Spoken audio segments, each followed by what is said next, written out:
In this video, I will show you how to stop Zillow from sending you emails. First, open Gmail on your computer and ensure you are in the inbox. Locate an email from Zillow and click on it. On the email page, look for the unsubscribe button, which may appear at the top of the message.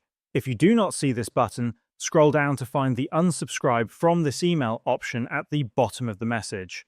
Once you click the unsubscribe link, you will receive a confirmation that you have been unsubscribed from Zillow's marketing emails. However, you may still receive other types of emails that you previously subscribed to.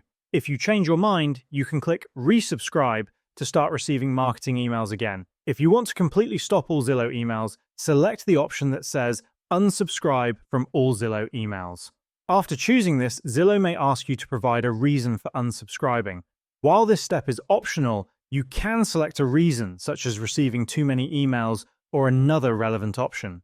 If you decide to provide feedback, click Send Feedback to submit your response.